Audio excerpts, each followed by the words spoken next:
हे दोस्तों, कैसे हैं आप लोग। उम्मीद करता हूँ भाई आप लोग अच्छे होंगे, बढ़िया होंगे। दोस्त, इस दुनिया में इतने रहस्य छुपे हुए हैं जिनके बारे में आज तक कोई भी साइंटिस्ट, रिसर्चर और हिस्टोरियन भी पता नहीं लगा पाया है। दुनिया भर में कई ऐसे शहर और नगरों के बारे में बताया जाता है जो एक समय पर काफी समृद्ध और संपन्न शहर हुआ करते थे, लेकिन समय के साथ ही साथ और कुछ बुरे कामों के कारण ये शहर पानी में समा गए। आप लोगों ने महाभारत में द्वारिका नगर के पानी में डूबने की बात तो सुनी होगी। क्या वाकई में कोई द्वारिका नगरी नाम का शहर इस धरती पर हुआ करता था? और अगर था तो फिर इतना सुंदर शहर आखिर पानी में कैसे डूब गया? दोस्तों, आज की इस वीडियो में हम आपको कुछ ऐसे ही शहरों के बारे में बताएंगे जहां एक समय पर बहुत ज्यादा आबादी रहती थी, लेकिन कैसे ये शहर पानी में समा गए और दुनिया की कौन कौन सी जगहों पर इस तरह के शहर मौजूद हुआ करते थे। ये सारी बातें आप जानेंगे आज के वीडियो में। वीडियो बहुत ही इंटरेस्टिंग है, तो स्किप मत कीजिएगा। और चैनल पर पहली बार आए तो चैनल को सब्सक्राइब कर लीजिए, बेल आइकन प्रेस कर लीजिए। आइए शुरुआत करेंगे इस वीडियो की द्वारिका के साथ। महाभारत में श्री कृष्ण की प्रिय द्वारिका नगरी के बारे में काफी वर्णन किया गया है और ये भी कहा जाता है कि यह पूरा शहर समुद्र में जलमग्न हो गया था। सैकड़ों सालों तक हिस्टोरियन इन सब बातों पर विश्वास नहीं करते थे, लेकिन साल 2002 में भारत के अरब सागर के पश्चिमी तट में स्थित खंबात की खाड़ी में एक शहर के डूबे होने के बारे में पता चला। इस जगह से कई प्राचीन चीजें, सिक्के और अन्य चीजें अभी तक खोजी जा चुकी हैं और बताया जा रहा है कि यह भगवान श्री कृष्ण की द्वारिका नगरी ही है। द्वारिका में बड़े बड़े दरवाजे और ऊंची ऊंची दीवारों के महल हुआ करते थे, जिसकी वजह से इस जगह का नाम द्वारिका रख दिया गया था। बताया जाता है कि महाभारत के युद्ध के दौरान श्री कृष्ण जी ने छलपूर्वक दुर्योधन की जांघ को वज्र के समान मजबूत होने नहीं दिया था और उस जगह को उन्होंने कपड़े से ढकवा दिया था।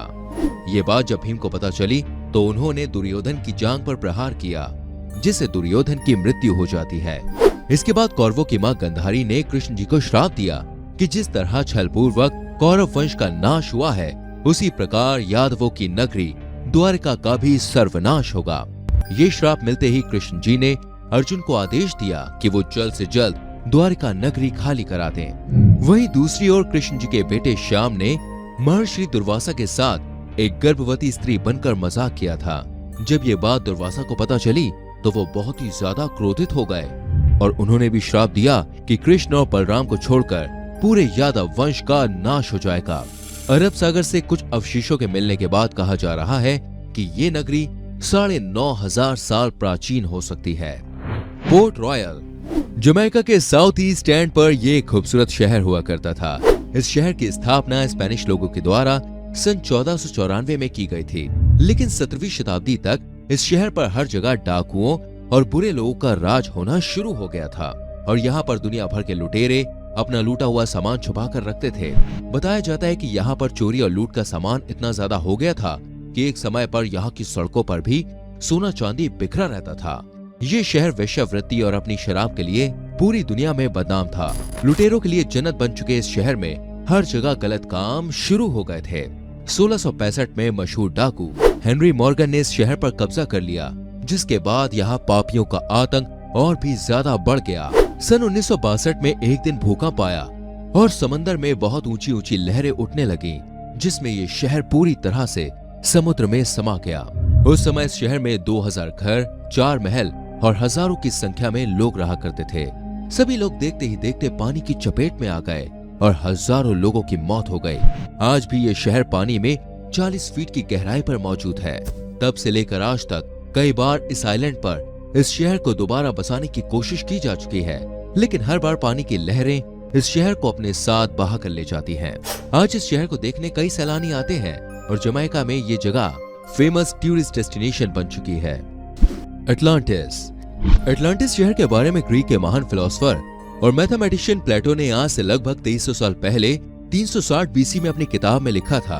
उनकी किताब टाइमियस एंड क्रीटियस में इस शहर के बारे में काफी कुछ लिखा गया है। बताया जाता है कि ये शहर बहुत ही ज्यादा एडवांस था। यहाँ की आधुनिक टेक्निक हमारे जमाने से कई गुना आगे थी।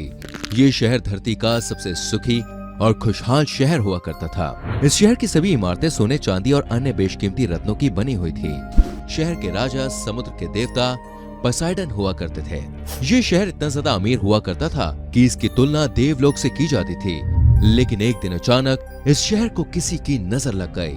समुद्री डाकू और लुटेरों ने इस शहर को लूटना शुरू कर दिया और धीरे धीरे शहर के सभी हीरे जेवरात लूटकर दूसरे शहरों में लोग ले जाने लगे।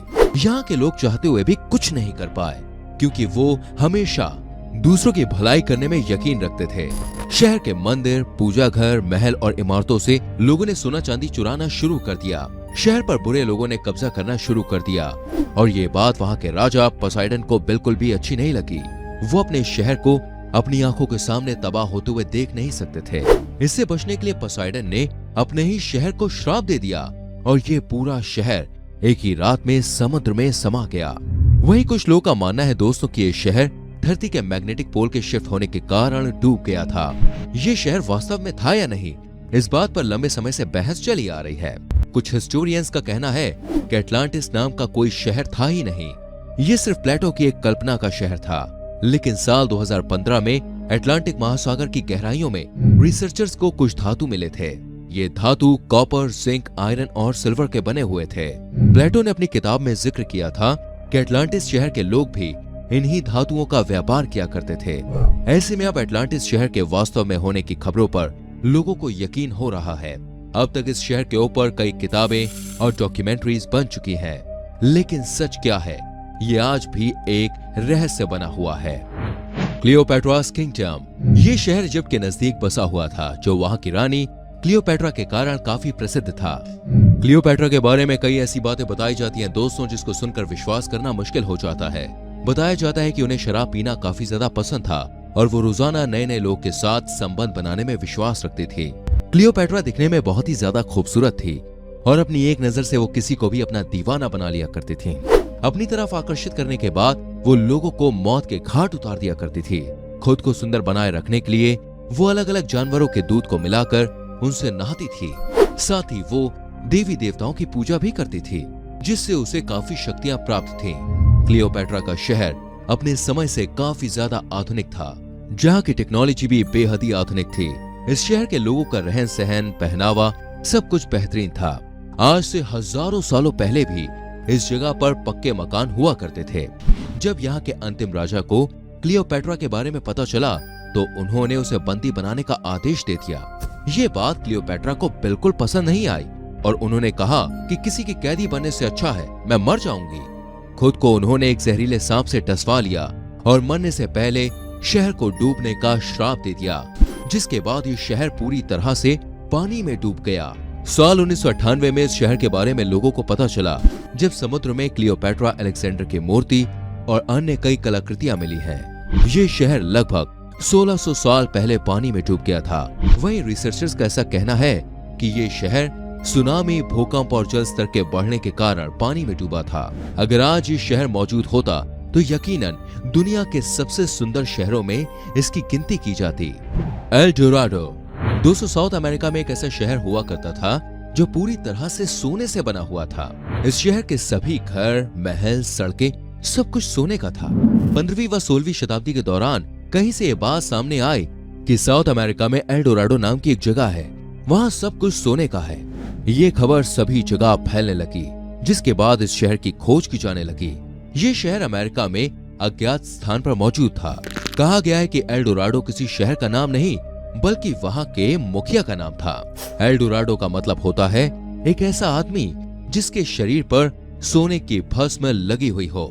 इस शहर के मुखिया के चुनाव के समय एक विशेष सेरेमनी आयोजित की जाती थी। शहर का मुखिया अपने पूरे शरीर पर सोने की भस्म लगाता था और उसके ऊपर बहुत सारे कीमती आभूषण पहन लिया करता था। शहर के बाकी लोग भी इस दिन बहुत अच्छे से तैयार होकर जश्न मनाते थे। इसके बाद शहर के पास मौजूद एक झील में सरदार जाकर नहाता था। नहाने के समय मंत्रों का उच्चारण किया जाता था, जिसके बाद वो सारे आभूषण अपने देवता को समर्पित कर देता था। इस कहानी के सामने आने के बाद स्पेनिश एक्सप्लोरर्स ने शहर के बजाय इस झील की खोज शुरू की। सालों की मेहनत के बाद भी किसी को शहर के बारे में पता नहीं चल पाया और लोगों ने ये मानना शुरू कर दिया कि ये सिर्फ एक कल्पना का शहर था। लेकिन एक दिन साउथ अमेरिका में एंडीज रेंजेस के पास एक झील से लोगों को सोने के आभूषण और सिक्के मिले। उस जमाने में टेक्निक का अभाव था, इसलिए झील के तट तक जा नहीं पाए। लेकिन उन सुरागों से ये बात साफ हो गई कि एल डोराडो नाम का कोई भी शहर कभी भी अस्तित्व में नहीं था। योनागुनी जिमा दोस्तों, क्या आपने कभी पानी के अंदर मौजूद पिरामिड देखा है? जापान के ryukyu द्वीप के पास समुद्र की तलहटी में एक पिरामिड जैसी चट्टान है। ये पूरा पिरामिड एक ही पत्थर से तैयार किया गया है।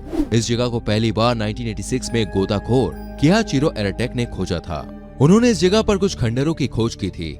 इसके बाद सन 1992 में फिजिसिस्ट डॉक्टर मसाकी किमुरा ने जब यहाँ पर रिसर्च की तो उन्हें एक पिरामिड मिला जो लगभग 82 फीट ऊंचा था।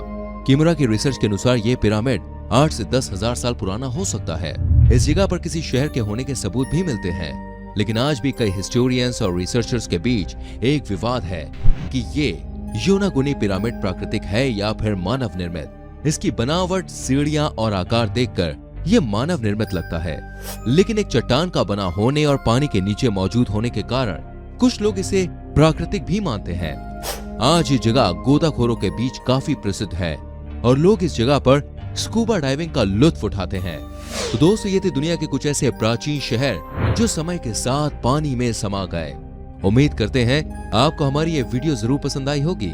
हमें कमेंट करके जरूर बताइएगा इनमें से कौन सा शहर आपको सबसे इंटरेस्टिंग लगा। साथ ही इस वीडियो को अपने दोस्तों के संग, फैमिली मेंबर्स के संग शेयर करें, वीडियो को लाइक करें और आने वाली वीडियोस को देखने के लिए चैनल को सब्सक्राइब करके बेल आइकन प्रेस कर लीजिए, जिससे आपसे हमारी कोई भी वीडियो मिस ना हो।